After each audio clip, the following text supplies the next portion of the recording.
bem-vindos de volta ao canal do Projeto IF no Enem. E estamos aqui hoje para ter essa palestra sobre o manejo das emoções com a psicóloga Cíntia Mota. E aqui temos o professor Marcelo Amorim e a professora Milena para nos auxiliar aqui. Então, passo agora a minha palavra para eles aqui. Milena, primeiras damas, hein? Boa noite. Obrigada, Marília. Boa noite, pessoal. Estamos dando início, né, à palestra Manejando as Emoções, com a psicóloga Cíntia Mota. Antes, a gente quer contextualizar vocês em relação ao projeto, né, o projeto IF no Enem, nesse período em que o IFRN está em recesso escolar, né, a gente está oferecendo simulados desde a semana passada, desde quinta-feira. Hoje a gente dá uma parada para a palestra, amanhã continua o simulado com a redação e sexta teremos outra palestra. Quem ainda não se inscreveu, as meninas vão disponibilizar o link da palestra de hoje, certo? E sexta-feira contamos com vocês. Professor Marcelo, quer falar alguma coisa? Sim, boa noite, Milena, boa noite, Cíntia, Marília e Sara, que estão aqui, as nossas monitoras. É bom retornarmos, né? Depois aí de praticamente 10 dias de férias, de pseudo-férias, a gente retorna aí com as duas palestras, uma hoje, na terça-feira, e a outra vai ser na quinta-feira, que é sobre teoria de resposta ao item, com o professor Tiago Valentim, né? Hoje a gente tem aqui Cíntia Mota, que aceitou o convite feito por Milena de pronto, né, Milena? Então a gente fica muito satisfeito. E como eu dizia hoje a um colega, a preparação para o Enem, não adianta você dominar a área técnica, né? A área dos conhecimentos, de códigos e linguagens, da ciência da natureza, ciências humanas, se você não tiver uma boa preparação mental, psicológica, para enfrentar esses momentos de tensão, você vai enfraquecido. Então, desde o ano passado, nós tivemos no ano passado 2 palestras, uma delas voltada para essa parte emotiva do nosso aluno, e esse ano não foi diferente. Quando nós pensamos em oferecer, ainda em março, né, Milena? Em março, quando a gente estava planejando as etapas do projeto, a gente já veio em mente uma voltada para essa área da preparação psicológica. Então, a gente agradece, Cíntia. Com certeza, essa palestra, os nossos alunos estão habituados a começar o momento às 19h10, então alguns poderão entrar um pouco atrasado, mas como nós falamos anteriormente, o bom de ficar no YouTube é porque ela vai ficar aqui, com certeza, alunos irão assistir nesses próximos dias. Então, vai ficar o registro, o importante é isso aí, tá? Então, sinta-se acolhida por todos nós do campus São Gonçalo do Amarante, né? Dizer também que nós temos vários alunos que não são de São Gonçalo do Amarante e vários docentes também que não são de São Gonçalo do Amarante. Você é mais um que se soma a nós para ajudar esse pessoal que vai fazer o Enem de 2022. Tá? Obrigado e fica com você aí, Cíntia. Okay. Obrigada. Cíntia, só um minutinho antes de passar para você. Eu quero agradecer, né? O professor Marcelo já agradeceu, mas eu vou agradecer novamente e dizer que esse projeto é constituído de várias vozes, né? A gente tem muitos professores de vários campi e também alunos de campos diferentes. E antes de passar a sua voz, eu vou ler um pouquinho do seu lado, tá certo? Do seu currículo, para as pessoas se situarem. Quem é Cíntia Araújo Mota, né? Graduada em Psicologia pela Universidade Federal do Rio Grande do Norte, mestranda no programa de pós-graduação em Psicologia da Universidade Potiguar. Atualmente é psicóloga do Complexo Hospital Monsenhor Valfredo Gurgel, unidade de referência em traumatologia no estado do RN. É psicóloga do IFRN e lotada na Diretoria de Gestão de Pessoas. Tem atuação voltada para a psicologia da saúde, bem como para a psicologia do trabalho e das organizações. Então, mais uma vez, muito obrigada, Cíntia, e pode ficar à vontade. Ok, vamos lá, então. Boa noite, né, todos e todas. Muito feliz, muito honrada pelo convite. O professor Marcelo e a professora Milena me explicaram um pouquinho, né, do que se trata o IF no Enem, e eu já vi que é um trabalho grandioso que tem crescido, né? Vocês estão aumentando o porte do projeto a cada momento, e eu fico feliz de poder dar minha contribuição. Então, como Milena falou, né, eu sou psicóloga aqui no IFRN, trabalho na reitoria, junto aos servidores. Meu trabalho é voltado para a saúde do trabalhador, aqui na reitoria. E eu fico, assim, bem feliz quando tenho a oportunidade de falar para outro público, de conversar com outro público, né, que amplia, né, o nosso repertório de trabalho, a gente consegue ver outras possibilidades, outras coisas. Então, estou feliz de dar essa contribuição aqui com vocês. Gosto mais do formato presencial, né, ainda tenho dificuldade um pouquinho com o formato virtual, mas a partir do que eu conversei com o professor Marcelo, a gente vê o alcance, né? O quanto o virtual dá um alcance muito, muito grande às atividades. Então, eu espero que outras pessoas possam ver, né? Para além do momento ao vivo, possam ver depois. Tenho dificuldade também de não poder interagir, gosto muito de conversar, e aí depois as meninas podem me passar algumas questões que aparecerem, né, no chat, mas eu vou falando, né, e a gente vai trocando, vai dialogando, tá certo? Tem uma informação que o Lattes estava desatualizado, é que eu concluí o mestrado. Então, eu já sou mestre nessa área de psicologia organizacional e do trabalho e tenho essa atuação paralela na área da saúde, né, no outro hospital. Em todo caso, as emoções, elas circulam a nossa vida pessoal, profissional, né, seja lá onde a gente estiver, e eu quero conversar um pouquinho com vocês sobre isso, tá? Num primeiro momento, vamos conhecer aqui essa poesia do poeta Rumi. Não sei se vocês conhecem, mas tem bastante reflexão que vale a pena, né, que vale a pena aprofundar. E ela diz assim, chama A Hospedaria. Ser humano é como ser uma hospedaria, onde todas as manhãs há uma nova chegada. Uma alegria, uma depressão, uma mesquinharia, uma percepção momentânea chega como visitantes inesperados. Acolha e distraia a todos. Mesmo se for uma multidão de tristezas que varrem violentamente sua casa e a esvaziam de toda a mobília, mesmo assim, honre a todos os seus hóspedes. Eles podem estar limpando você para a chegada de um novo deleite. O pensamento escuro, a vergonha, a malícia, receba-os sorrindo à porta e convide-os a entrar. Seja grato a quem vier, porque todos foram enviados como guias do além. E aí, com esse poema, a gente abre aqui o nosso momento pensando, refletindo, né, investigando aí sobre a importância das emoções na nossa vida. O quanto que elas nutrem os nossos dias, e como diz a poesia, algumas varrem violentamente a nossa vida, a gente tem emoções difíceis, né, de lidar, muitas questões, muitas ansiedades, mas também muitas alegrias, né, muitas surpresas, e a gente vai conversar um pouquinho sobre isso, né, sobre esse mundo das emoções e o que fazer com eles. Okay. Então, todas as emoções, né, a gente fala da existência de emoções básicas e de emoções secundárias, mas no final elas se misturam muito e a gente já não sabe mais quais são as básicas nem quais são as secundárias, né? Então, raiva, desgosto, medo, alegria, tristeza, surpresa, nojo, são emoções que têm as suas funções, né, têm o seu papel no mundo, têm uma razão de ser.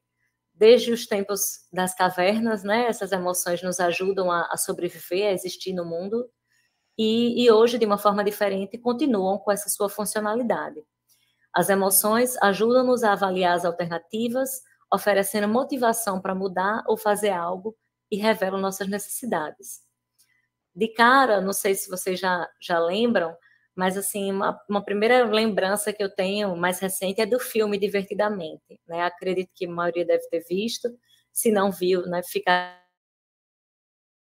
a ação que aborda isso demais, né, da importância de cada uma dessas emoções na nossa vida, de como elas se complementam, né, de como elas têm um papel. E daí a gente vê como tem mitos a respeito das emoções. Por exemplo, que existem emoções boas e más. Isso é um grande mito, né? Todas as emoções são valiosas e têm a sua funcionalidade, têm o seu objetivo. Então, todas são importantes. Eu lembrei de uma outra coisa mais recente, que eu gosto muito de séries e filmes, e eu estou vendo a série Lock and Key. E nessa série tem uma situação que uma personagem, ela retira, tem as chaves que entram na cabeça, tem uma chave que você abre a cabeça e entra na cabeça, não sei se alguém já viu, e uma personagem, ela retira de dentro da cabeça dela a emoção do medo. E isso, obviamente, traz várias consequências, né, que a gente pode imaginar. Então, não existem emoções boas nem ruins. Um segundo de fraqueza. Eu espero que esse mito esteja mais superado, né, a essa altura do campeonato, que a gente já tenha vencido mais isso. Em algumas culturas ainda existe, né, não se demonstra tanto a emoção. Mas o meu ponto de vista, né, o que eu coloco aqui enquanto psicóloga, é exatamente o contrário. Que a gente, muito pelo contrário, quando a gente consegue expressar bem nossas emoções, lidar bem com elas, é um sinal de fortaleza, de maturidade, né, de autoconhecimento. Um terceiro mito diz, eu não deveria me sentir assim. E como é ousado a gente dizer o que deveria e não deveria em relação às emoções. Se você está sentindo, é porque é justo, né? É adequado, é pertinente, e esse é um tópico que a gente vai conversar um pouquinho mais lá na frente, mas o quanto é injusto você olhar para você e dizer, eu não deveria me sentir assim. Se você está sentindo, receba, né? Acolha. O quarto mito, não posso controlar como eu me sinto. Nós não somos animais irracionais, né? Nós temos condições de administrar essas emoções, de regulá-las, de manejá-las, né? Que é o tema da nossa fala de hoje. Então, é mito, né? A gente pode sim ter alguma administração dessas emoções. Um quinto ponto, as outras pessoas têm o poder de me fazer sentir determinadas emoções. A gente costuma apontar, né, e dizer assim, você me fez isso, você me fez aquilo, né? Eu estou assim por sua causa.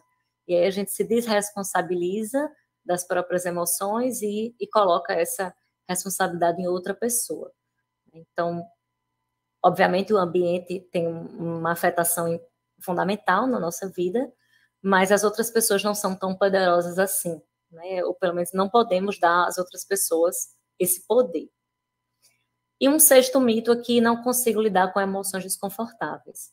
A gente consegue sim, né? A gente aprende a lidar com as emoções desconfortáveis. Assim como todas as disciplinas, né, que vocês estão estudando e se preparando para o Enem, existe uma necessidade de aprender a lidar com as emoções. Né? São habilidades que são desenvolvidas, a gente vai se treinando, se aperfeiçoando, entrando em contato com isso para que seja mais possível de lidar, mais viável de lidar, tá? Então, para começo de conversa, né, são essas reflexões que a gente vai trabalhar na nossa noite. Sem emoções, nossas vidas não teriam significado, textura, riqueza, contentamento e conexão com outras pessoas. As emoções nos lembram de nossas necessidades, nossas frustrações e nossos direitos. Nos levam a fazer mudanças, fugir de situações difíceis ou saber quando estamos satisfeitos. Então, um pouco mais repetindo, reforçando da importância das emoções na vida de cada um de nós. E aí eu quero passar um pouquinho passar esse vídeo para vocês, que é de uma filósofa contemporânea chamada Viviane Mosé, talvez vocês já conheçam, e essa reflexão dela, assim, me mexeu muito comigo a primeira vez que eu vi, continua mexendo até hoje, são 4 minutinhos só, que fala sobre a importância do sofrimento, né, o sofrimento como parte da vida. Deixa eu dar o play aqui pra gente. Opa! Tá tudo errado o mal-estar na civilização. Tá tudo errado. O sofrimento move a vida, o sofrimento é bacana. O problema da psicanálise é tratar o sofrimento mal. A psicanálise quer diminuir o sofrimento humano? Eu acho que devia aumentar. Sério? Claro! Eu buscar o sofrimento, mas eu não tenho que achar que eu tenho que acabar com o meu sofrimento. Não sou eu que acabo com o meu sofrimento, é o meu sofrimento que acaba por ele. O sofrimento tem um processo no seu corpo ele tem um processo de maturação no seu corpo, e ele se elabora e ele termina. Nós não queremos dar o tempo do sofrimento no corpo, que é um rastro do sofrimento que rasga a sua alma para ela ficar mais larga. Sofrer, uma das razões do sofrimento é o rompimento da alma para se tornar maior. E quando a alma se torna maior, ela cabe mais mundo, ela permite mais contradição. Então, uma pessoa amadurece quando ela lida melhor com o sofrimento. Nós somos uma sociedade infantilizada, infantiloide, porque quando nós sofremos, mas da piti, que piti aguenta, suporta, que porcaria de ser humano é esse que não aguenta sofrer. Então, quer dizer que o sofrimento vem, eu tenho que comprar para acabar o sofrimento. Eu tenho que amar para acabar o sofrimento. Aí você... Automedicar. Automedicar. Não, eu nem cheguei a esse ponto, que isso é grave, o que você falou no início. Uhum. É gravíssimo esses milhões de pessoas aí que estão... 17. Entendeu? É um absurdo. Nós somos uma sociedade doente. Assim como nós temos a depressão aumentando, nós temos a arte encruando. Nós temos a vida sendo enterrada todo dia. Eu sou uma pessoa que gosta da vida. Eu não gosto de ser alegre. Eu não gosto de ganhar. Eu não gosto de ser feliz, eu gosto de viver, e viver é um kit completo. Quem gosta de viver, gosta da vida. Então, ele não procura o sofrimento, eu não preciso que ele me procura. Ele já me procura bastante, eu não procuro o sofrimento de jeito nenhum. Agora, quando ele vem, eu pergunto, o que você quer de mim? Que aspecto da minha alma precisa crescer e se transformar? O que você quer me dizer, sofrimento? Aí eu converso com ele fica um tempo e vai rápido embora. Agora, quando ele vem, e ele vem da vida, ele vem da exterioridade, ele vem do choque do homem com a civilização e com a natureza e das relações. Só que esse choque, ele vem para a minha alegria. Então, o que é alegrar-se? É ser capaz de sustentar o infinito. Porque quem é o homem diferente dos outros animais? O homem é o único animal que sabe que vai morrer. O homem é o único animal que vê a exterioridade, vê onde ele está vivendo. Ele vive e sabe que vive. Então, todo homem carrega nas costas o infinito.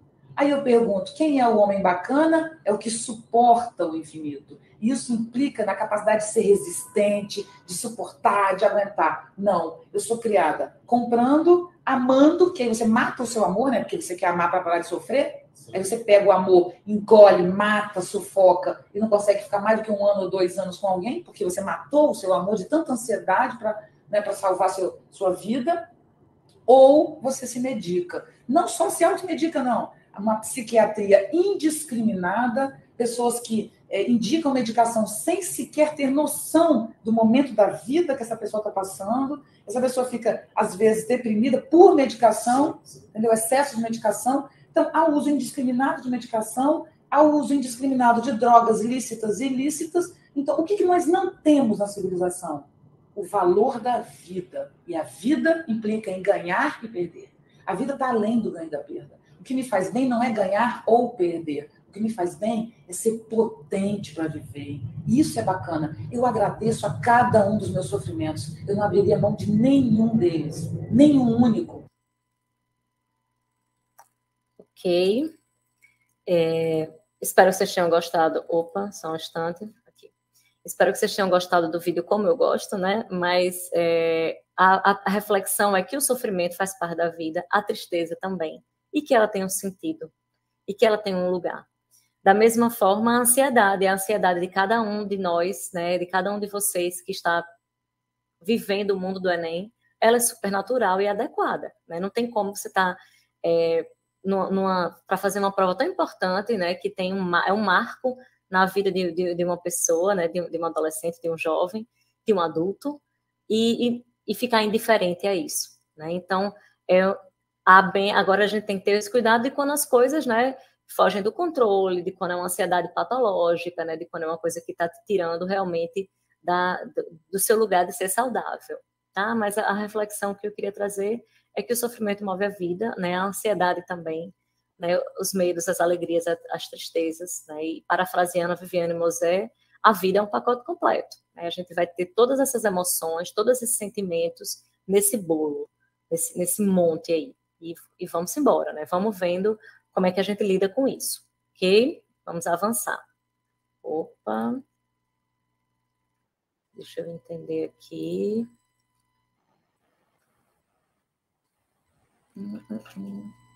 Só um instante. Ok, vamos seguir. Então, a gente vai falar, né, um pouco mais, continuando aqui nossa conversa sobre regulação emocional, né, ciente de que essas emoções fazem parte e que a gente é feliz por tê-las, né, e vamos viver com elas. Vamos trabalhar essa regulação, né, como é que a gente faz para administrar melhor isso, para conviver melhor dessa forma. O que é regulação, então? É qualquer estratégia de enfrentamento, seja ela problemática ou adaptativa, que o indivíduo usa ao confrontar a intensidade emocional indesejada.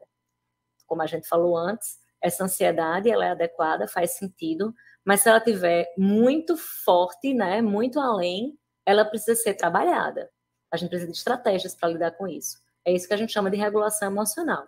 É qualquer coisa que está ali nesse termômetro muito para cima, muito para baixo, porque também existe tem a intensificação da ansiedade, né? E tem também um para baixo, né? Tá me fugindo a palavra, mas você ficar alheio à vida, né? Ficar ali mais depressivo, um humor mais depressivo também. Né? Tem tanto a emoção muito para cima, quanto muito para baixo, quanto você não se afetar pelas coisas, ficar mais indiferente às coisas, né? Então, se você está aí com emoções desajustadas, a gente precisa lidar com isso e encontrar aí um arranjo. É o que a gente chama de regulação emocional. A regulação emocional é a capacidade de, uma vez ativada determinada emoção em nós, em maior ou menor intensidade, conseguirmos retornar para o estado de bem-estar inicial.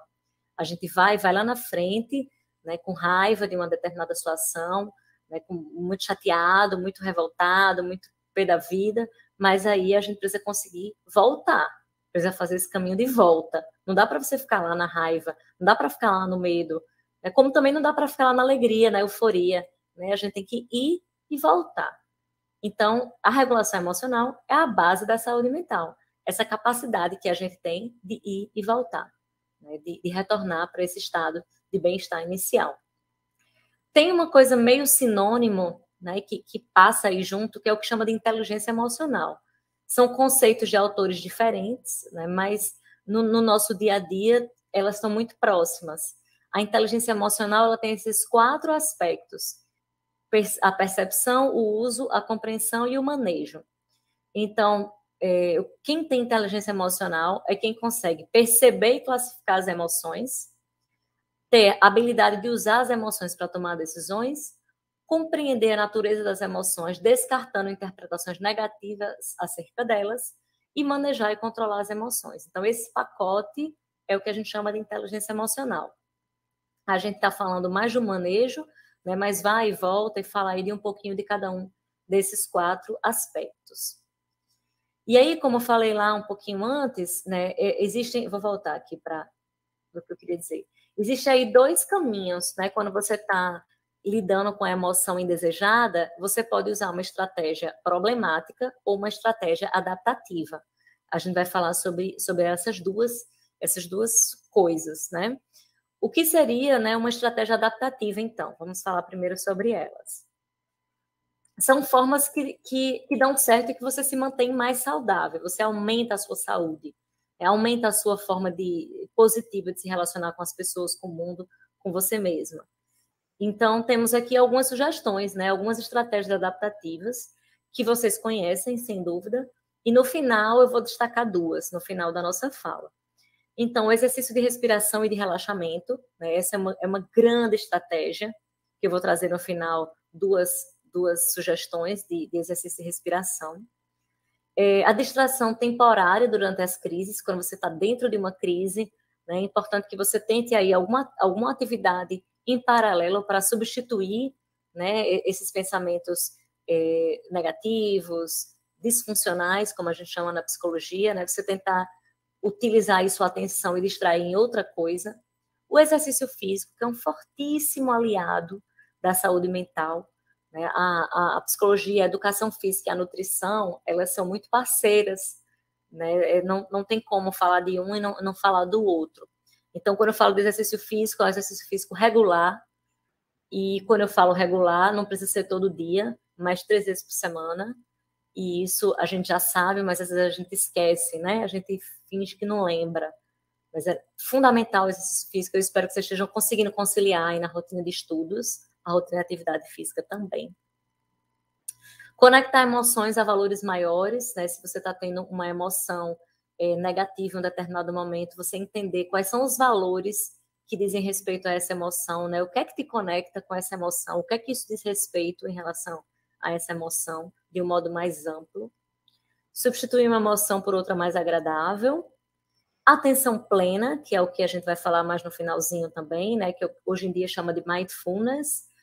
São as estratégias de concentração, né? De estar conectado com o presente. A gente aborda mais no final. E atividades prazerosas, de um modo geral. Então, essas são estratégias adaptativas de regulação emocional.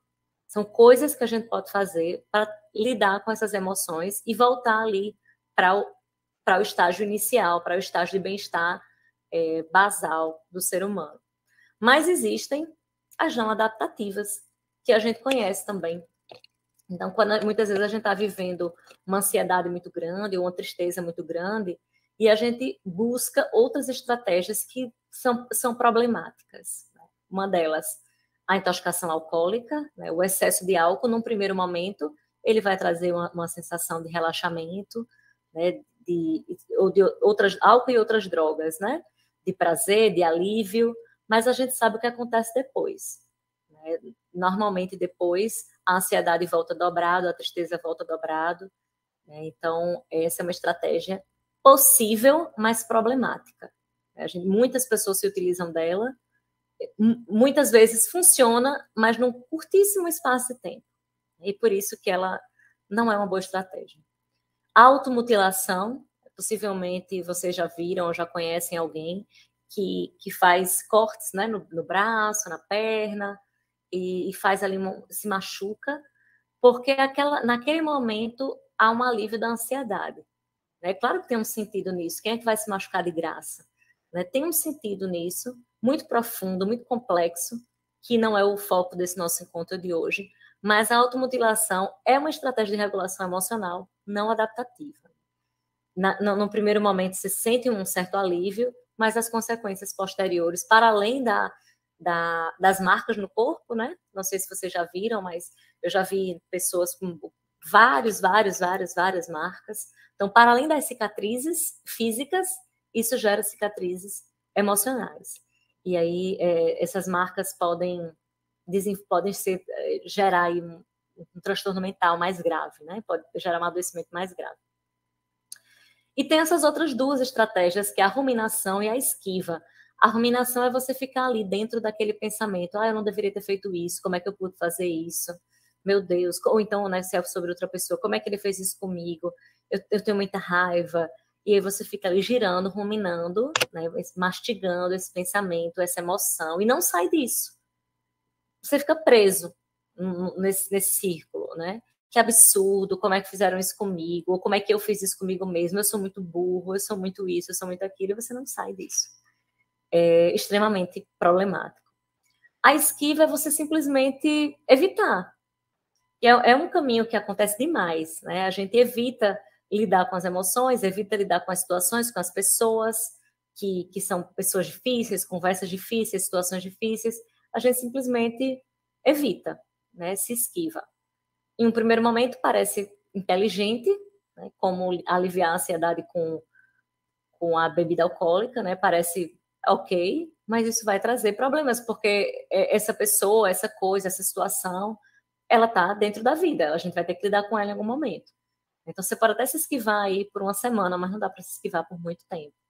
Em algum momento, a gente vai ter que lidar com as coisas, lidar com as situações, vai ter que lidar com a prova do Enem, vai ter que enfrentá-la, né? Usando todas as estratégias de regulação do mundo, mas isso vai ser enfrentado e vai ser vencido com sucesso, eu espero. E aí, dentro desse mundo da regulação das emoções, um primeiro grande passo é a validação das emoções. A gente já falou sobre isso um pouquinho antes, mas é muito comum a gente querer evitar, né, que essa emoção existe, o que ela está acontecendo, e dizer que é errado, né? A gente falou lá atrás, nos mitos, dizer que é errado sentir isso, que eu não deveria sentir assim, né? Era assim que estava lá no slide, eu não deveria me sentir assim. E esse é um grande problema para a gente lidar bem com as emoções. Evitá-las, esquivar-se delas e invalidá-las, ok? Então, que a gente consiga, em vez de combater a experiência interior dolorida e o sentimento difícil, é possível validá-los como sendo aspectos legítimos da condição humana. Todos eles, todos os sentimentos, todas as emoções. Elas são válidas, são legítimas, e a gente precisa respeitá-las, acolhê-las, como diria a Viviane Mosé, né? A gente entender que isso faz parte da vida, que a vida é um pacote completo. Ambos se beneficiam no processo de validação das emoções, tanto quem valida emoções quanto quem é validado, porque isso vale não só para você, mas para as relações com as outras pessoas. Afinal, somos relacionais, né? Então, com as outras pessoas, a gente também precisa se colocar validando as emoções do outro. As interações via validação tendem a desenvolver maior autoestima, diminuição do isolamento e o encorajamento à expressão emocional, bem como a aceitação das experiências internas. Como é bom quando a gente está lidando com alguém, conversando com alguém, que essa pessoa respeita a emoção que a gente falou que acabou de ter, né? Por exemplo, se eu... Tem vários exemplos. Isso aí tem bem a ver com empatia, né? Tá muito vinculado com empatia. Então, se eu terminei um relacionamento e estou sofrendo por isso, é muito ruim que alguém diga para mim assim, você vai arranjar outra pessoa, né? Ou você é nova, você vai conseguir arranjar outra pessoa. Eu não quero outra pessoa. Nesse momento, eu estou vivendo um luto, estou vivendo um sofrimento. Então, numa perspectiva de validação emocional, o que é que eu posso dizer? Sinto muito. Eu sinto muito que você está passando por isso. E me deixe saber se eu puder fazer alguma coisa para te ajudar. É isso. Né? Muitas vezes, não tem muito que você possa dizer ou fazer. É realmente dar o ombro, ouvir, acolher, né? Respeitar. E aí são vários os exemplos nesse sentido. Né? Uma situação, eu estou lembrando dos exemplos de um outro vídeo que eu gosto muito, mas que eu não trouxe aqui, que é o poder da empatia. E aí ele fala o exemplo assim, eu estou muito triste porque o meu filho foi reprovado. Aí a pessoa responde assim, mas pelo menos Sara tirou 10, né, que a outra filha tirou 10. Não interessa a nota de Sara. Eu estou triste agora porque um filho foi reprovado. Então, como é importante validar as emoções, você tem razão, é muito ruim, né? É muito triste, é muito frustrante. Que droga, né? Como é que eu posso ajudar? Me deixe te ouvir, né? Você deixa a pessoa falar, deixa ela à vontade. Vamos tomar um sorvete para a gente conversar, né? Tomar um café, vamos dar uma volta, vamos no Parque das Dunas, vamos fazer alguma coisa, vamos conversar. Né? E deixa processar essa emoção, deixa isso acontecer, valida e respeita e deixa fluir. Isso vale para você mesmo e vale para a relação com as outras pessoas.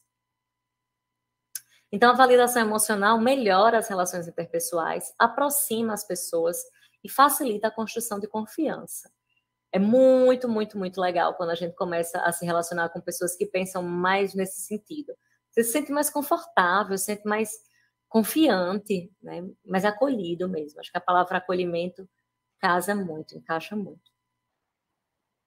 E aqui eu trago nessa perspectiva da comunicação não violenta, que é uma abordagem que eu tenho me aproximado, estou encantada, gosto demais, né? Uma lista de necessidades que a gente tem enquanto seres humanos, e quando essas necessidades estão atendidas, a gente expressa uma série de emoções e sentimentos. Quando elas não estão sendo atendidas, são as outras emoções que são expressadas, né? E a gente se coloca no mundo dessa forma.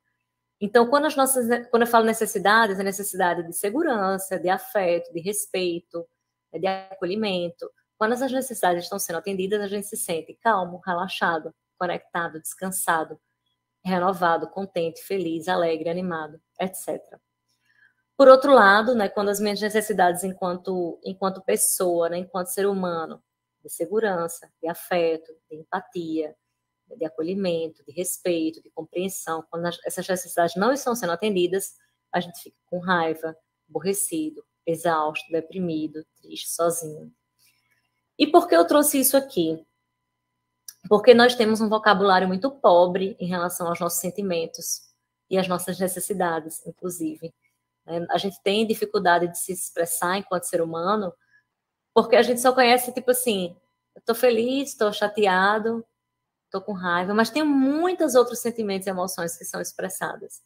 E aí eu convido vocês, né, todos e todas, a conhecerem mais sobre esses vocabulários, sobre essas palavras, né? Tentar entrar mais em contato com isso.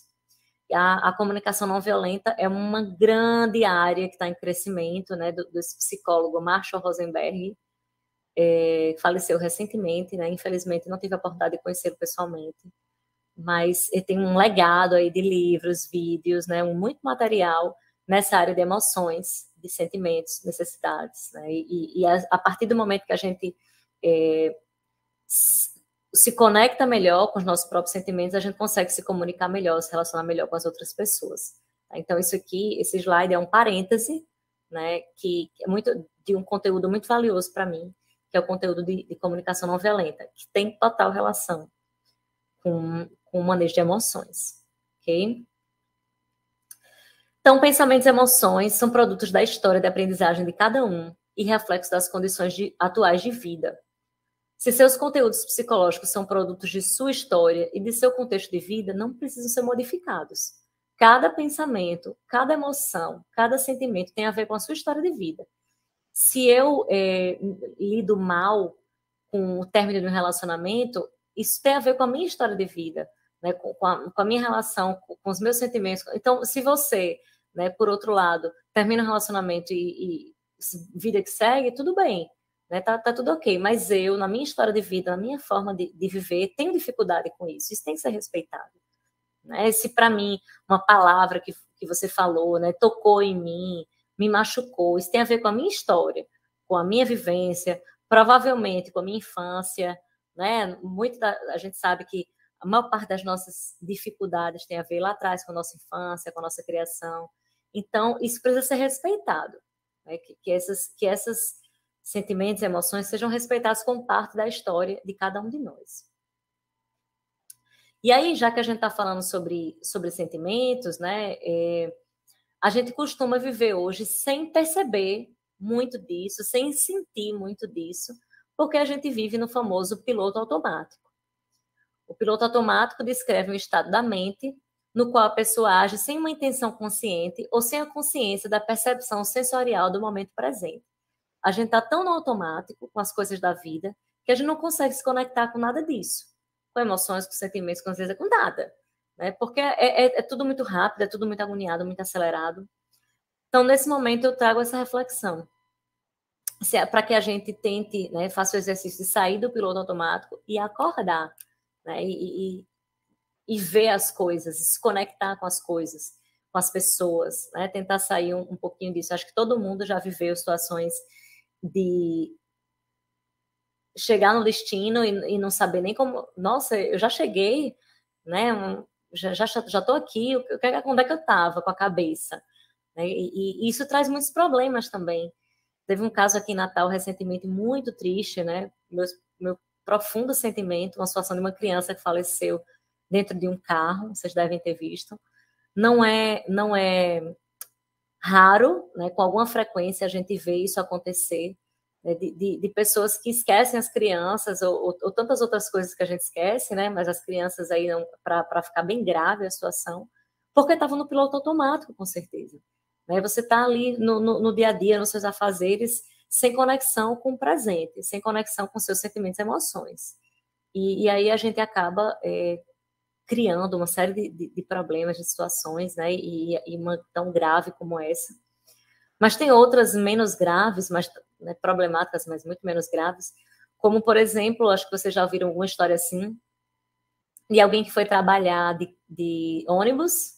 Então, alguém foi trabalhar de carro e voltou de ônibus, ou o contrário, né? Você tá muito acostumado a ir trabalhar de carro, e aí no dia que você vai de ônibus, cadê o carro? Na hora, meu Deus, roubaram meu carro, né? E cadê? E aí a gente, no piloto automático, né, se perde um pouco em relação a nós mesmos, né? A gente fica um pouco desconectado.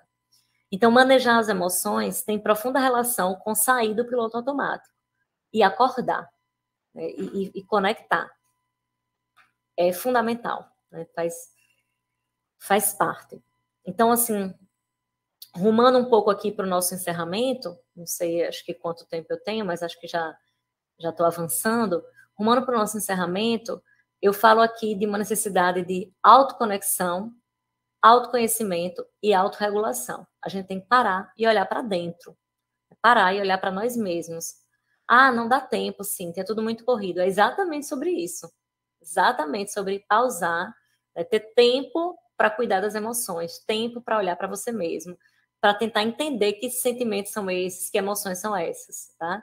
Então, é fundamental, tudo de mais importante talvez seja esse slide, né? Autoconhecimento, autorregulação, né? A gente tentar, então, melhorar aí as próprias emoções a partir de uma conexão consigo mesmo. Normalmente não, o nosso corpo ele trabalha nesse formato, né? Tem uma situação, gera uma emoção e uma reação fisiológica. Diferentes emoções podem ativar diferentes tipos de reações, como taquicardia, sudorese, tremedeira, aumento da respiração. Uma vez que o corpo é ativado, ele fica nesse estado aí de ativação entre 18 a 24 minutos no adulto, entre 12 e 16 minutos numa criança. Então, a gente precisa enviar uma nova informação para o cérebro para ele passar a funcionar de uma outra forma. Se você está, então, muito acelerado, muito agitado, está tendo esse sentimento, essas sensações de taquicardia, sudorese, tremedeira, você vai precisar dar uma nova informação para o seu corpo, para ele virar aí o funcionamento. E como é que a gente faz isso? E aí, como eu falei lá atrás, que agora, né, eu ia trazer aqui umas sugestões, eu estou repetindo um pouco o que a gente viu lá no começo, como regular as emoções, né? Técnicas de respiração, de relaxamento, atenção plena, atividade física, atividades prazerosas, ajuda profissional, né? Nem sempre a gente vai conseguir fazer isso sozinho. Se a gente já está num nível, né, de desregulação muito alto, procurar ajuda profissional, procurar um médico, né, procurar um médico psiquiatra, procurar um psicólogo. Acho que, não sei se todos sabem, né, a diferença, isso também é uma outra coisa, mas o psicólogo, ele trabalha com diálogo, né, ele trabalha com os elementos trazidos pelo paciente, sem remédios. O psicólogo não pode prescrever remédios. Ele trabalha desenvolvimento humano de uma outra forma, mas a forma dos remédios, ela também pode ser muito importante, né? Ele tem aí eu acredito muito no tratamento conjugado, né, do psiquiatra com o psicólogo. Então, se você está num momento de sofrimento psíquico, né, procurar ajuda profissional, sem dúvida. Se você já está assim, não estou dando conta, né, é coisa demais, passou aqui, deu, aí corre para procurar ajuda profissional. Mas aí, antes de ir embora, eu queria dar essa sugestão que funciona para mim, pode ser que funcione para vocês, pode ser que não. De a respiração flor e vela. É uma técnica bem infantil, né, que a gente usa com crianças, mas de regular as emoções através da respiração. Então, esse exercício consiste em inspirar pelo nariz, como se estivesse cheirando uma flor, e expirar pela boca, como se estivesse soprando uma vela. Realize esse movimento com calma e delicadeza, não desse jeito rápido que eu fiz, né? Movimentando a barriga e não peito e ombros. A ideia aqui é abstrair da situação que está ativando suas emoções e reações fisiológicas desagradáveis, concentrando-se no exercício em si, na flor, na vela e em sua respiração. Então, quando você sai da situação de estresse, né, de que está ali ativando essas sensações desagradáveis e vem para a flor e para a vela, você mudou a sua atenção. E você está agora focado em outra coisa. E aí, se tivesse uma flor e uma vela, seria o ideal, né? Mas você pode fazer com a mão, a flor e a vela, pode fazer com a imaginação, né? A gente já consegue. A criança tem muita dificuldade, né, de trabalhar essa técnica sem ver a coisa.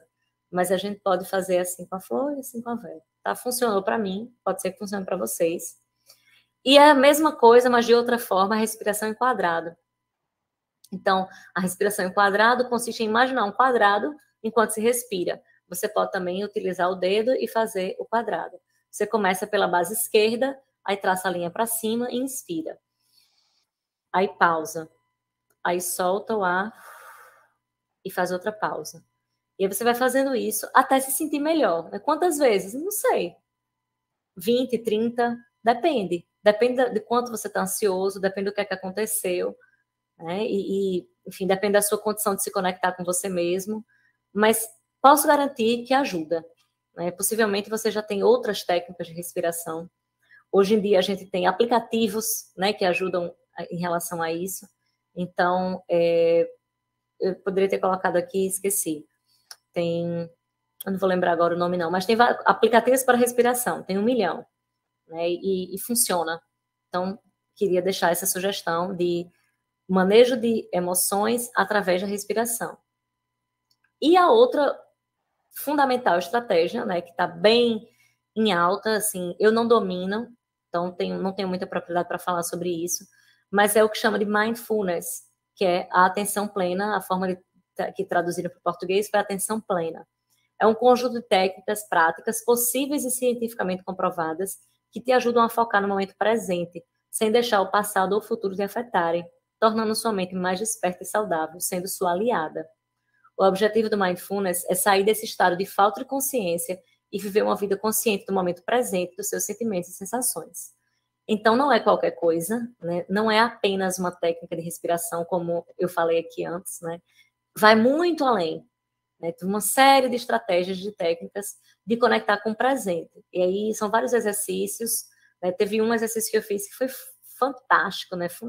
Mexeu demais comigo, que é de consumir uma uva passa, né? de uma forma completamente diferente, né? De você sentir ali, fala sobre sentir os alimentos, o gosto, o sabor, a textura, né? O quanto a gente está desconectado disso, né? E ao mesmo tempo, tomar banho, aí você tomar banho sentindo a água, sentindo a intensidade da água, a temperatura da água, o impacto disso no seu corpo, né? O quanto o banho pode ser uma estratégia de relaxamento, né? De contato com você mesmo.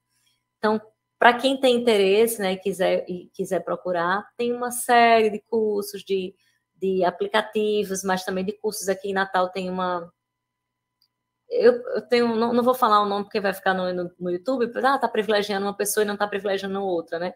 Mas tem uma mulher que já teve aqui no IFRN, uma pessoa de mindfulness que faz essa atividade, né? Então, procurando, querendo saber, se encontra, né, em Natal e na internet, uma série de estratégias para aperfeiçoar, né, essa estratégia de atenção plena, ok? Bom, acho que é isso. Tem uma última dica, né, que eu queria dar, que são esses livrinhos que tem na internet, são cadernos de exercícios. Deve ter como baixar o PDF, mas eu sou do tempo do livro físico, né? Dá para comprar pela internet, não é caro, é tipo R$12, acho que no máximo R$15. Esses cadernos de exercícios, vou deixar aqui.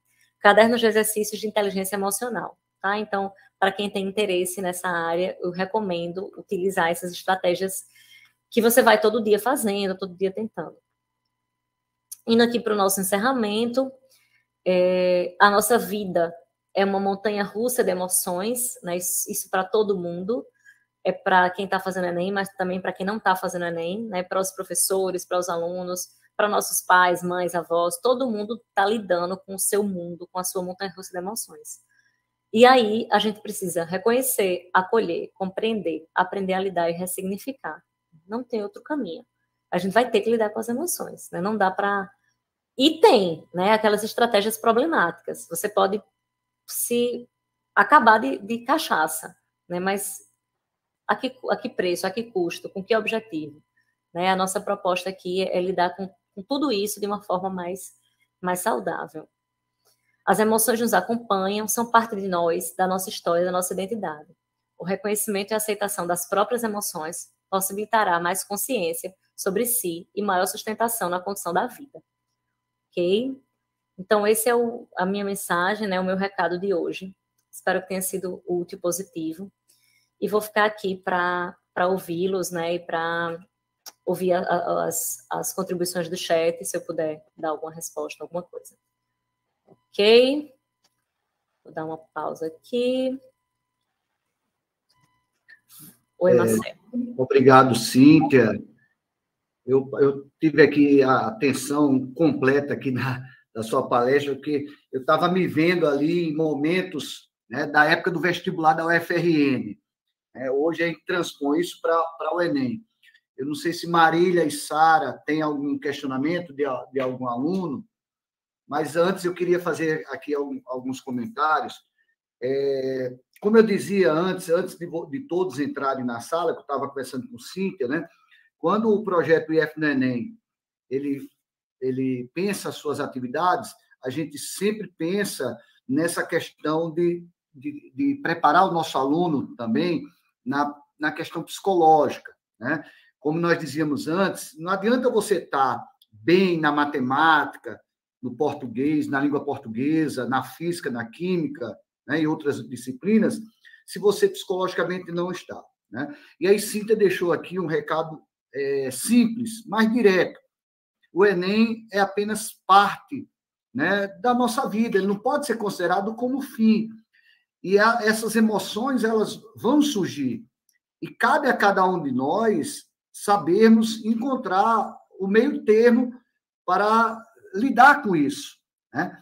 Eu gostei quando você falou atividade física, a respiração. Aí eu estava lembrando, quando estou em estado de muita tensão, 2 coisas básicas que eu utilizo. Uma é atividade física, não é atividade, eu vou ter que fazer durante esse mês, não. Às vezes, na véspera, eu estou diante de uma situação extremamente crítica para mim, né? Às vezes, entre uma defesa de um doutorado, de um mestrado, de uma apresentação importante. Aí, o que é que eu faço? É uma estratégia minha. Eu pego, boto tênis e vou correr suavemente. Corro 3 a 5 km, de maneira que eu molhe minha camisa toda, que eu sinta que eu gastei energia. Dali, depois eu tomo banho. No outro dia, eu estou num relax quase pleno. Eu chego para aquele momento com 80% de descarga. Eu descarreguei aquela tensão, no mínimo 80%. Aí eu tenho 20% ali, que eu ainda estou tenso, e aí eu vou tentar controlar agora com a respiração. Me lembro bem, Cíntia, em alguns momentos de concurso que eu fiz, que quando eu pegava a prova, a tremedeira, você usou a expressão, a tremedeira vem, não tem como. O que é que eu fazia? Eu simplesmente fechava os olhos, eu dizia 3 minutos. 3 minutos, fechava os olhos ali e concentrava na respiração. Eu não fazia o quadrado, como você falou, mas o inspirar e o expirar. O inspirar e o expirar. De maneira que ali você sente que você controlou um pouco daquela tensão. Então, 80% eu controlei com a atividade, no dia anterior com a atividade física. No dia lá, eu controlei parte dela com a respiração. E agora é agarrar todos os santos e enfrentar o problema que nós temos, né? Então, lidar com as emoções é super importante. E foi muito legal quando Cíntia falou, exatamente. Não tem como se livrar dela. Ela faz parte da nossa vida. Agora, a gente tem que entender que essa capacidade... E outra coisa, a sua dor, a minha dor, a dor de Milena e de Cíntia é nossa, não é do outro. Às vezes, a gente fica remoendo esse negócio, como Cíntia falou anteriormente. Remoendo, você só piora. Você só piora. Porque eu tenho que fazer isso, porque eu tenho que fazer aquilo. Faça, toma atitude, faça. Concentre, faça. Você é capaz. Você é capaz. Cíntia levantou aí a mão. Beleza, era isso aí, Cíntia. Obrigado, tá? Obrigado pelo ensinamento de hoje. Joia, professor. É que você falou, se agarrar com todos os santos, e eu me lembrei que esse é um ponto muito importante também. A religiosidade é uma estratégia muito boa, né? A espiritualidade é uma estratégia de lidar com as emoções. Cada um vai buscando as suas, a fé. Cada um vai buscando as suas, né? E para quem acredita, eu acredito, né? Tá perfeito, né? Seja lá como for, fazer a sua conexão com Deus, com o espiritual, ajuda a aliviar algumas ansiedades também, né? E uma outra coisa que me ajuda, você falou das suas estratégias, uma minha também, bebida quente, né? Um chá quentinho, um leite morninho, né? Quando eu não estou me sentindo bem, eu gosto de tomar chá, e aquilo de alguma, fazendo as respirações, aquilo de alguma forma dá um quentinho no estômago, né? E ajuda. Então, são muitas estratégias, né? Tem aquele um stand de chás ali no Natal Shopping, tem uns chás bem diferentes, aí tem uns calmantes lá, uns chás calmantes, adoro aquilo. Né? Eu uso essas. Cíntia, 2 coisas. Primeiro, pedir às pessoas que estão participando que preencham o Google Forms, está colocado aqui no chat, para você ter direito ao certificado, tá? Porque essa palestra ela está associada à coordenação de extensão, então nós temos o certificado para quem participou, tá bom, pessoal? Então já foi colocado no chat, então, por favor, preencham lá o Google Form, bem rapidinho, não dá nem um minuto. Você falou no chá, eu me lembrei, quando eu fiz meu vestibular, que eu não vou dizer o ano, tá? Mas eu me lembrei que eu usei a estratégia de tomar um suco de maracujá todo dia antes de ir para a prova. Eu tomava um copo de suco de maracujá. No mínimo, tinha isso aí no meu café da manhã, que diz que acalma os nervos. Naquela época não tinha nada de chá. Então, era chá de boldo, chá, né, mais simples, era, no caso, suco de maracujá. Beleza, era isso aí. Perfeito. Ok. Tem algum... Pois não, Milena? Oi, já abri aqui minha câmera. E assim como o Marcelo também, eu não desgrudei até o olhar da tela em nenhum momento, porque também me vi em algumas situações que você colocou aí. Parabéns pela palestra, de fato foi essencial para esse momento. E a gente quer você presencialmente, a gente já faz o convite aqui futuramente no nosso campus. E muitos elogios a você no chat, aqui também.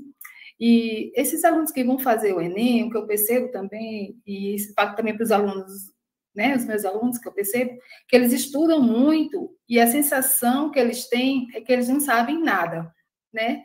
É aquela questão do conteúdo, aquela conta bancária, o banco, né? A educação bancária, que Paulo Freire fala tanto.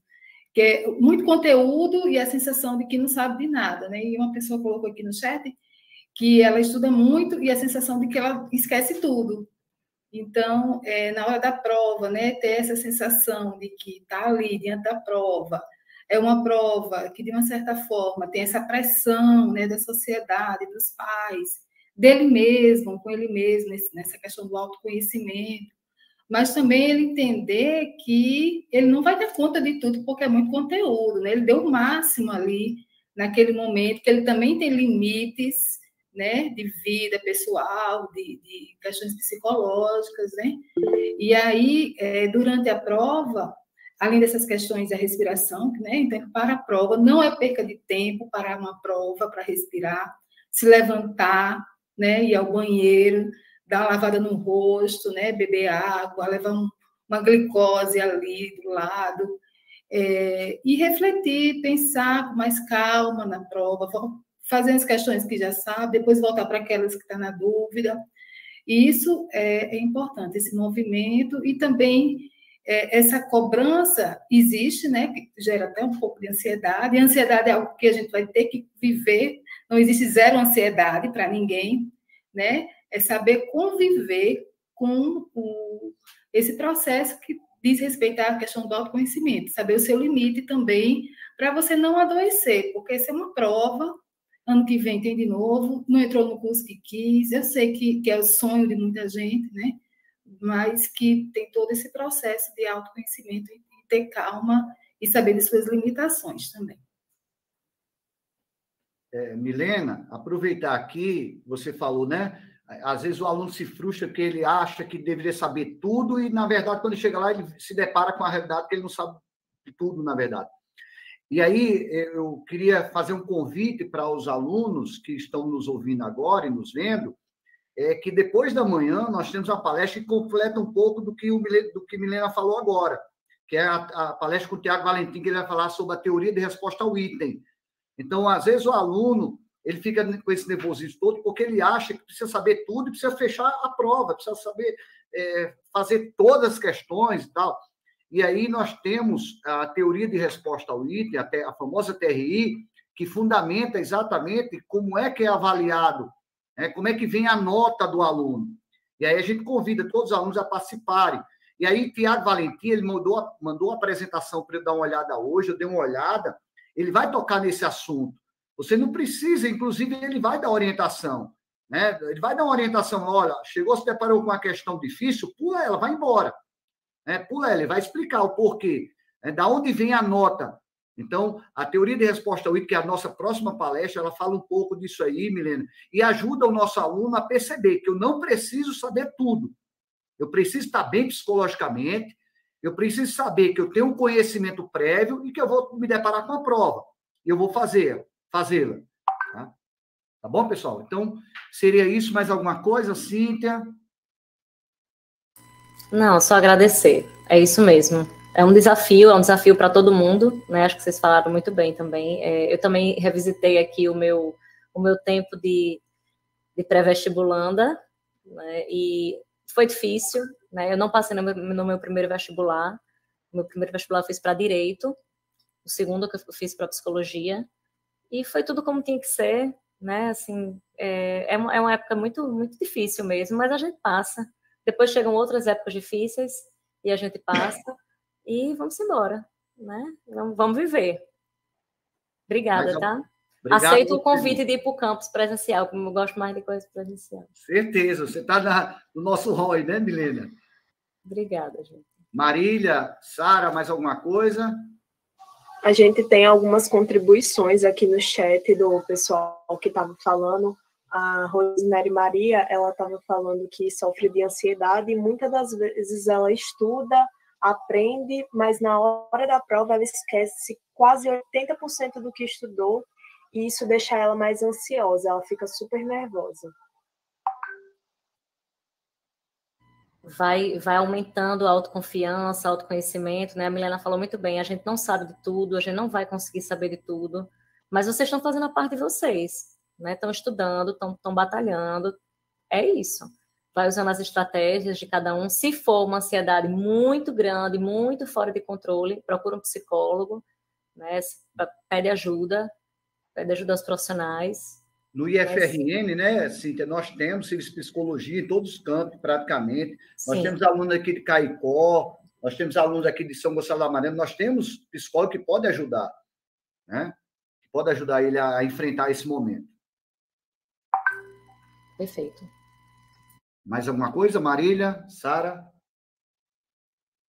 Outro relato aqui que teve no chat foi a Luísa Sena, dizendo que se sente muito bem em saber que tem uma linha de pensamento parecida com uma pessoa que estudou e tem local de fala para poder falar sobre esse assunto e sente que está indo pelo caminho certo. Olha aí. Simbora. Sarinha, mais alguma coisa, Sarinha? Bom, então, se não tem mais, eu passei para a Marília e Sara para que elas possam encerrar esse momento, já que elas são as coordenadoras do projeto aí na sala de aula no Meet. Obrigado, Cíntia, obrigado, Milena, obrigado, Marília, Sara, e a presença de todos os alunos. Marília, pode fechar aí.